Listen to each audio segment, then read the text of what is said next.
Hi, today we are going to learn has, have, and can. Has, have, and can are common auxiliary verbs in English. They have different uses depending on the subject and the sentence context. Let's look at has. Has is the third person singular form of have. It's used with singular subjects such as he, she, it. Let's look at the examples. He has a dog. He has a dog.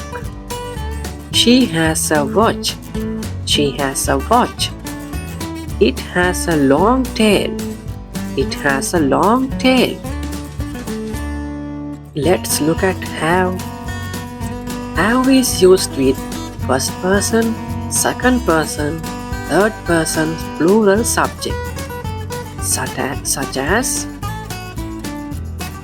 I, we, you, they.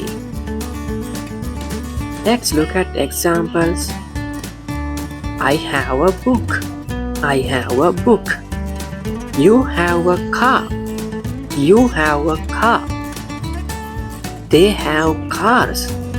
They have cars. Next one is can.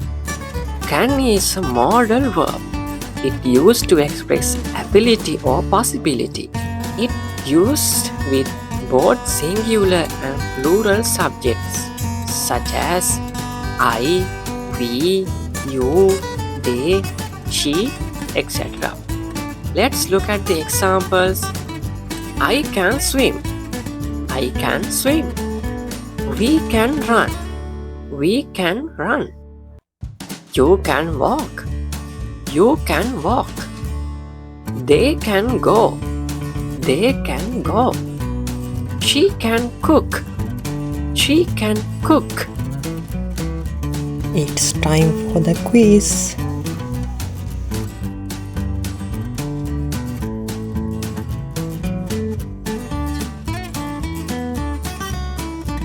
I hope you understand this lesson. See you in the next video.